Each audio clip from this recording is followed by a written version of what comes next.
Sounds Good is sponsored by Anchor. If you haven't heard about Anchor, it is the easiest way to make a podcast. When we were first getting started, getting ready to launch Sounds Good in 2015, making a podcast was hard. But now, thanks to Anchor, making a podcast is not only easy, it is fun. Anchor's creation tools allow you to record and edit your podcast right from your phone or your computer.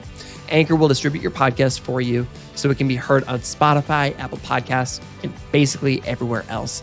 And you can make money from your podcast with no minimum listenership. Plus, now you can add any song from Spotify directly to your episodes. Even if you're an OG podcast like ours, you can record and produce your show like you always have, but use Anchor as your host. You'll save money, have a superior hosting experience, and get advanced analytics. Anchor has everything you need to make a podcast all in one place. Download the free Anchor app or go to anchor.fm to get started. Have you ever thought about how the kids today will grow up to become the leaders of tomorrow? To be honest, I don't think about it that much, but when I do, I wonder what we can do to help these kids learn more about helping others so that when they grow up, we have a world of compassionate leaders who want to make the world a better place. Investing in kids just sounds like a good idea, and today's guest is working to help kids aged 8 to 14 learn how to become philanthropists and social entrepreneurs, all with a simple $100 investment.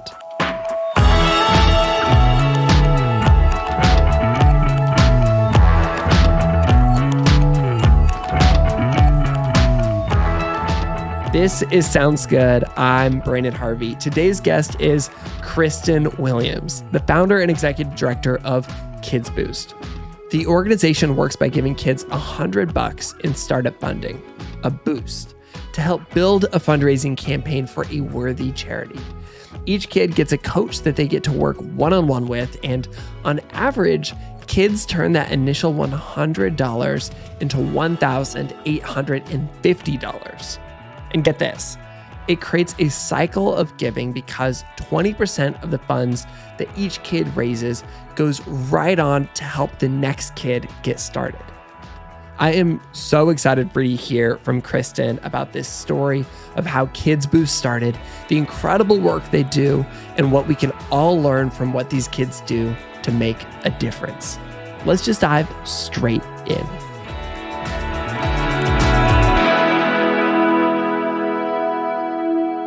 Kids Boost has worked with over 180 kids, and you've raised more than $300,000 for organizations and causes. But to start, can you bring me back and tell me about the story of Jared, the kid who inspired Kids Boost from the beginning? Sure. So I worked at Children's Healthcare of Atlanta for about 15 years, and I got the privilege to meet all of these wonderful kids.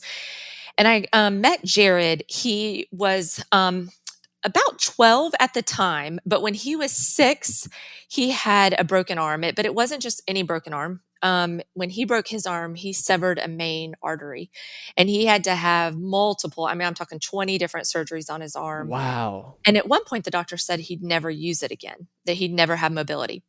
But through their rehab program, Jared was able to not only use his arm, but he found that he had a love of wall climbing. So that was part of his therapy. So those amazing where you can go in and wall climb for hours. Oh yeah, like a bouldering wall, like rock climbing stuff. Exactly, rock climbing. That was what I was looking for. So that was part of his therapy to build his strength in his arms. And so he ended up having this great passion for wall climbing. Well, fast forward, and he wanted to do something to give back to Children's Healthcare of Atlanta for helping him. But he couldn't decide what to do. And that's when I met Jared, and I just got to brainstorm with him. And so as we were talking, we talked about his love of wall climbing and how that was a big part of his healing. And so what we decided to do together is he decided to have a Jared's Climb for Kids. And he got friends and family to pledge per wall that he could climb.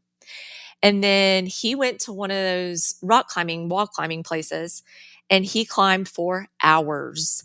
And he ended up raising $2,500. Oh my goodness. Yes, for Children's Healthcare of Atlanta. And when he came to do the check presentation, I was sitting there and I kind of had this light bulb moment of what if every kid got to use what they love to help a cause that's important to them? Wouldn't that be such a fun experience for kids and a fun outlet? And that's when Kids Boost was born. And then from there, I kind of sat on the idea for a little bit and brainstormed and journaled and really thought about it. And then kind of took this leap of faith and quit my job and started Kids Boost with a couple $100 and stole some kids out of my neighborhood and said, let's try this. That is so cool and such an amazing origin story. What's the impact that happens on the kids' side of them getting to focus on philanthropy and social entrepreneurship at such a young age? I think there's so many benefits. I think that, first of all, I think kids are capable of so much and we don't give them credit for it. And we don't stop and ask our kids, what's on your heart? You know, how can you help? Who do you want to help? We kind of just tell them what they should do, right? Run laps for this or sell this. And so immediately Kids Boost gives them empowerment and a voice. A lot of times it's the first time anybody asks them, hey, who would you help if you could help anyone? And so they get to speak from their own heart. I think philanthropy for everybody, when you do good for others, it's an automatic boost to yourself, right? Your esteem, your self-worth. I mean, there's so many studies that show sometimes if you're just feeling down or depressed, go help somebody else, go love on somebody else. And so imagine if we can instill that in kids as young as 8 and 9 and 10 years old, and they kind of catch that giving bug, right? So they go ahead and get all of those feelings and they know what it feels like to help others. And even more powerful, help something that speaks to their heart. But then we're hopefully creating this lifelong love of giving.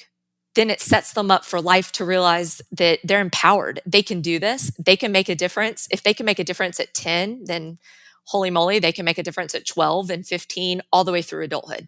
That is so cool. And how does this process work exactly? I know that you give each participant $100 in startup funding.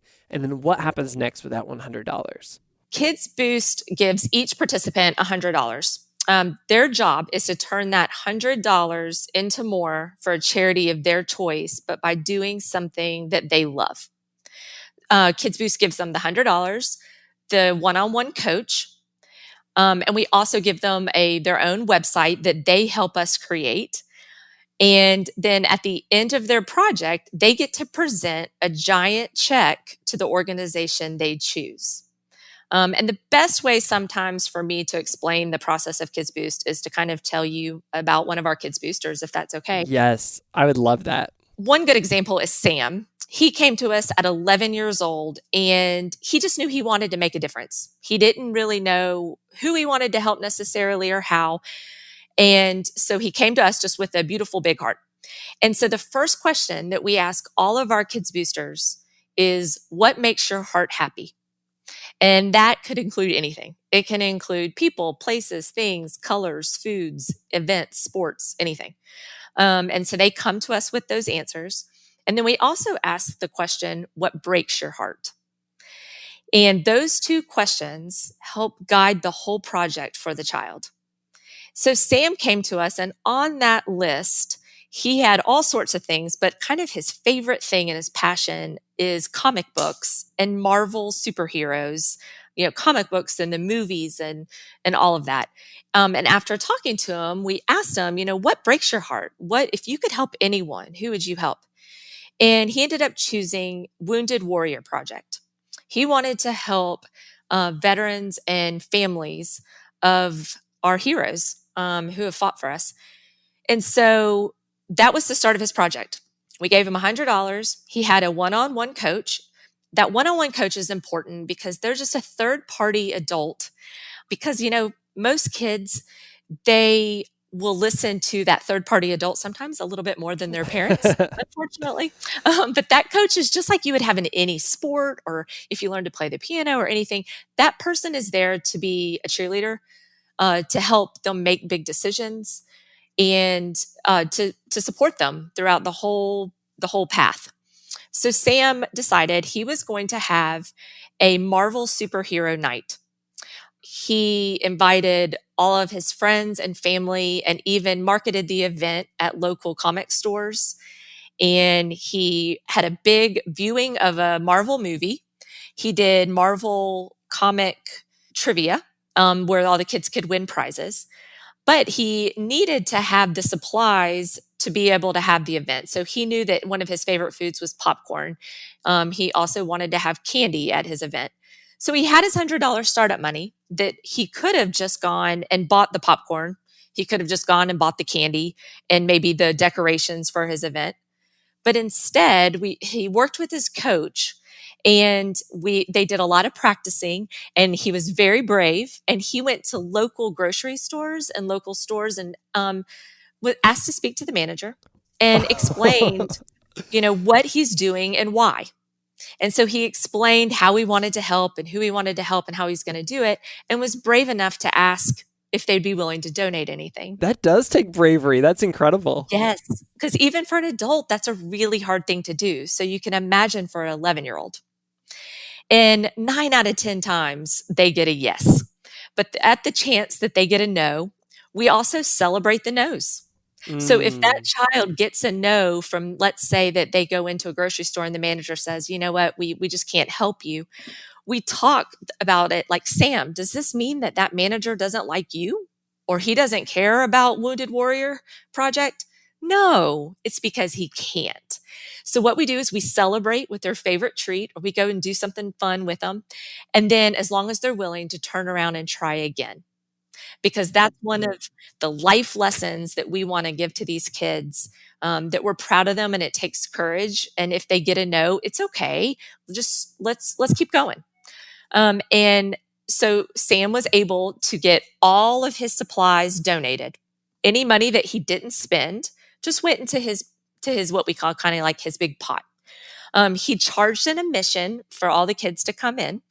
And they had a wonderful night. And I am excited to tell you that he turned his $100 into $1,525. Wow. That is outrageous. That's incredible. Yes. So at 11 years old, Sam got to go present the giant check. We always kind of say it's like the Oprah or Ellen checks. It's kind of like the Michael Scott check is how I like to think of it.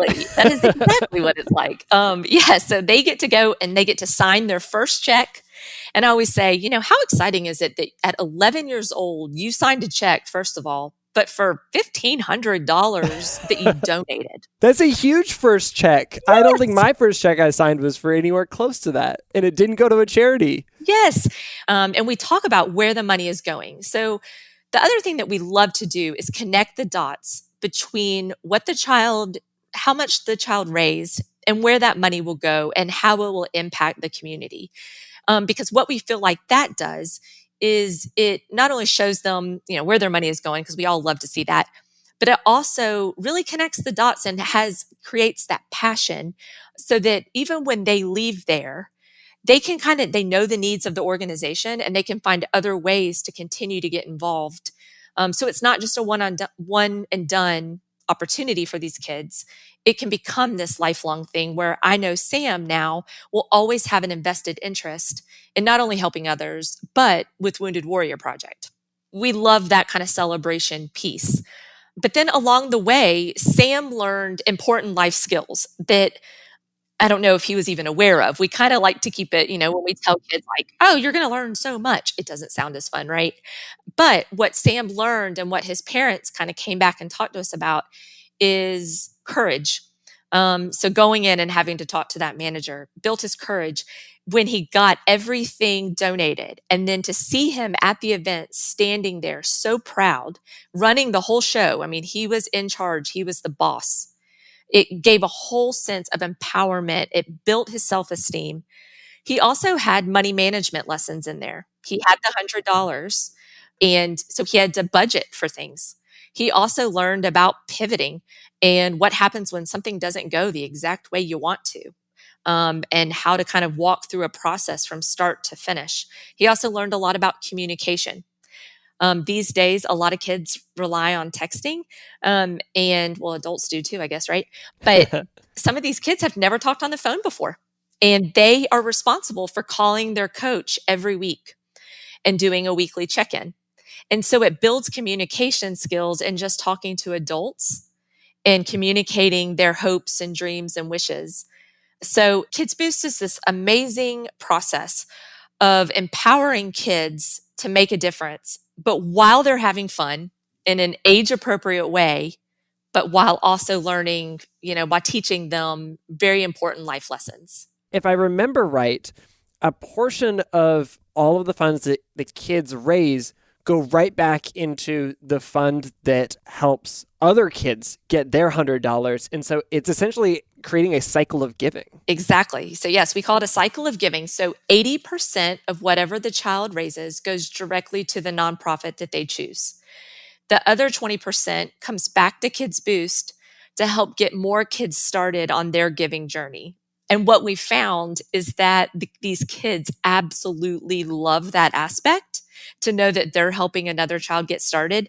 And the cool thing is that I didn't expect when I started this is it's now become this amazing community of great kids who want to even support each other. And so they'll go to each other's events, they'll donate while they don't even know each other. It's this just community of amazing kids. I mean, you just spoke to, the impact for Sam and what this experience was like for him, but tell me about the overall impact of, all of these kids in Georgia, essentially working together to, support so many organizations through all these creative ways. Like, what has been the impact of Kids Boost? So we have been around for just about 6 years. And in those 6 years, through our project program, through our Kids Boost program, we have helped kids turn about $13,000 into $300,000 for 80 different nonprofits. While we love that statistic, $300,000 is a lot of money for these nonprofits. The thing that we love the most is what the kids are learning and what the kids are getting out of the experience. But it's also a way for kids to raise awareness about causes and nonprofits that are right here in their own community. And so it's been really interesting to see how many times, maybe a Kids Booster is raising money for a local animal shelter, a rescue center, and I'll have somebody reach out to me and say, we didn't even know they existed. And they would end up, adopting a dog through that rescue center because they heard about it from the Kids Booster. Or kids that raised money for a local children's shelter. And then when they went to go do the check presentation, they noticed and got the tour of the facility. They realized, they don't have many books around. I'm going to start a book drive. So it almost just ignites this flame within the child, but then also the community, because it raises awareness and it shows how much needs to be done in a community and how it does take a community to make things happen, all the good stuff.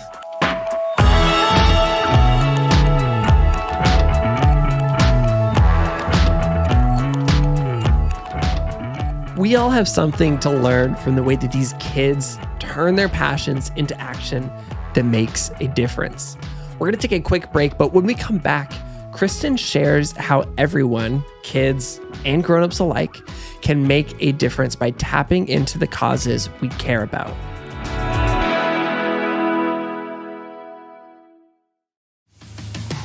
Sounds Good is sponsored by BetterHelp. Therapy is amazing, and if you've been a longtime listener to Sounds Good, you've heard me talk about going to counseling a lot, and you've heard our guests talk about it even more. In fact, they kind of talked me into it, and I am so grateful.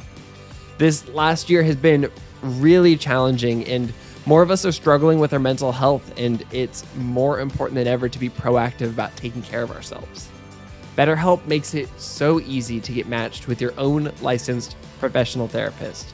All you have to do is answer a few questions, and they'll get you matched and ready to start in under 48 hours. BetterHelp is more affordable than traditional offline counseling. Plus, you can schedule weekly phone or video sessions from anywhere in the world. BetterHelp wants you to start living a happier life today. Just visit betterhelp.com/good and join over 1 million people who've taken charge of their mental health with the help of an experienced professional. BetterHelp is offering a special offer for Sounds Good listeners to get 10% off your first month at betterhelp.com/good. That's betterhelp.com/good. One more time, that's betterhelp.com/good. Sounds Good is sponsored by Libro FM. Is one of your goals for 2021 to read more? I just set my goal to read 25 books in 2021. We'll see how it goes. But I know that a great way to enjoy all the books I'm excited about is to listen to them on Libro FM. Libro FM is the first and only company that lets you purchase audiobooks directly from your favorite local bookstore. So in addition to having access to more than 150,000 audiobooks, I also get to support local and help a small business I care about keep its doors open. As a special offer for Sounds Good listeners, you can get 2 audiobooks for the price of 1 with your first month of membership just by using the code GOOD. All you have to do is visit the website libro.fm, that's libro.fm, and use the promo code GOOD to get started with 2 audiobooks and to help support this show.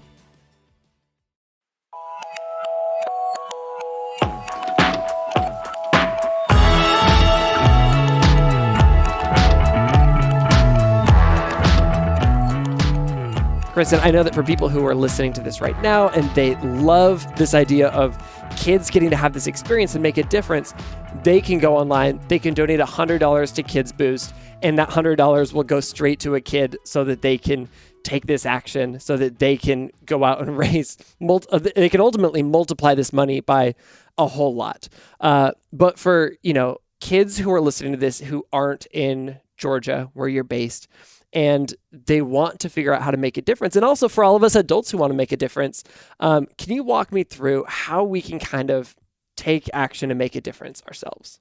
Absolutely. The one thing that I think I'm really passionate about, and I think that we can all learn from these kids, is that we can use what we love, our individual passions, and do something good in the world with those. I think that lately there's been a shift of the words community service and volunteering. And it's good shift and bad shift, but it's kind of like that the world now is requiring, all high schoolers to have X amount of community service before they maybe go to college, or, if they get in trouble, you have to do community service. It almost has become this negative thing. And I would love for the world to shift a little bit to not see community service as a punishment, to see volunteering and philanthropy and civil engagement as a wonderful, positive thing that could also be fun. So community service doesn't have to be cleaning up dog poop in a park or, cleaning up graffiti off a wall. While those are wonderful things, it can be what we love. So these kids are taking things like jewelry making or doing bake sales or using their love of soccer or painting or animals, and they're taking those concepts, those passions or those talents, and then they're figuring out, okay, what can I do with this to raise money or just to make a difference? Then it becomes fun. It doesn't become a chore or one more thing we have to do. It becomes something we look forward to doing. And so I think kids can do this with a little bit of support, and that's why Kids Boost is here. But the truth of the matter is that everybody can do it. So I would challenge everybody that's listening to have fun with it. Make a little list, jot down what makes your heart happy. It can be people, it can be places, it can be colors. I had one kid simply write potatoes. And I was like, I love this kid. So how can we use potatoes to make a difference in the world? And then get creative with that. And then make tangible goals for yourself. I think life gets busy and we have these I know as a mom, I do this where I'm like, this year we're going to volunteer more, or we're going to go and, do this as a family, and have great intentions, right? But life happens. And all of a sudden it's the end of the year. And I think, that's kind of where Kids Boost comes in too, because we hold kids accountable. We have a time frame, and we work with them. So that's part of my other piece of advice is, have some good goals for yourself and deadlines, but again, keep it fun. Don't make it something you have to do, make it something you want to do. And I think that's the biggest life lesson. If it's not something that's like a talent, maybe volunteer somewhere around your passions. So if you love art or music, there's a lot of community nonprofits or, local hospitals or shelters that could use your time and your talent and your interest. That is perfect. And I almost want to bring it back as well to this idea that you mentioned earlier too, of asking yourself what breaks your heart. Because I know that, especially with our community who's so tapped into the world of social impact and nonprofits, it's sometimes hard to know or hard to decide, like, where should I make a difference? Because we all have limited money, we've got limited time. And I think that's a great filter. Like, what is the thing that like breaks your heart above all else? And if that's the thing that you're struggling with, like, then that should be the place where what breaks your heart above all else, and then devote your energy in that direction. I just can't wait to hear more and more and more stories of kids from Kids Boost who are making a difference, and also the creative ways that everybody is able to make a difference outside of Georgia as well. Well, thank you. And our hope is to continue to grow. So hopefully we'll be able to say that we're in, more states and we're able to grow this and reach more kids and more nonprofits and really kind of shape the future of future leaders and future philanthropists.